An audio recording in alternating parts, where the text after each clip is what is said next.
Le Céphalopholis polleni est un poisson qui peuple les fonds marins. Non. Alors en fait, on va pas du tout, mais alors pas du tout vous parler de poissons. On va vous parler d'autre chose. Petit traité d'absu... Ah merde, j'ai fait une faute. D'absurdité, du coup. Bon, ouais, ça va passer. Oui. Nous, humains trop humains, scientifiques de pacotille, aimant le vin, la bonne chair et les réflexions intenses, nous vous présentons, ce soir, ce matin ou cet après-midi, un petit traité de choses absurdes. Toutes nos recherches sont basées sur des faits irréels et des situations n'ayant jamais eu lieu. Cependant, au nom de l'art, nous vous demanderons d'y croire et de prendre notre sujet très au sérieux l'espace d'un instant. Merci. Théana Liprandi et Louise Dallet.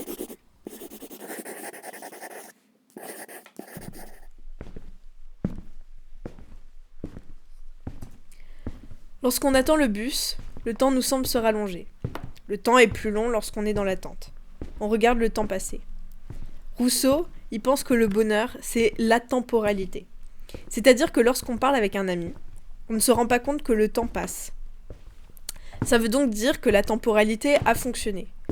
C'est comme si, par exemple, on s'était déconnecté de toute notion de temps pendant un moment, et du coup, lorsqu'on s'arrête à un arrêt d'autobus et qu'on regarde le temps, forcément, il passe beaucoup plus lentement.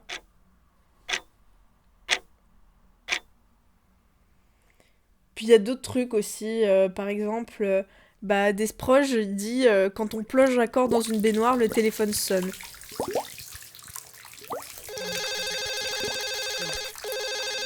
Et puis t'as le choix au café aussi. C'est con, hein, mais chaque fois que tu y es, tu te dis bon bah ouais, c'est sûr, je vais prendre un café, et puis après on te propose un verre de vin. Et du coup tu te dis ah ouais, un verre de vin ce serait pas mal. Enfin bon, t'es comme un con, tu sais pas quoi prendre quoi.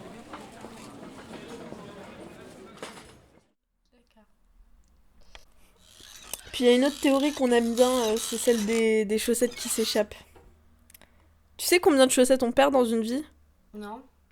1200, c'est énorme. C'est ridicule. Et tu sais combien on dépense de chaussettes dans une vie? Non. On dépense environ 3400 € pour se faire un super voyage. Incroyable quoi. Des chiffres partout, les nanas elles ont bien fait leur taf. En fait pas du tout, parce que Théana et moi on est vraiment des brels en maths.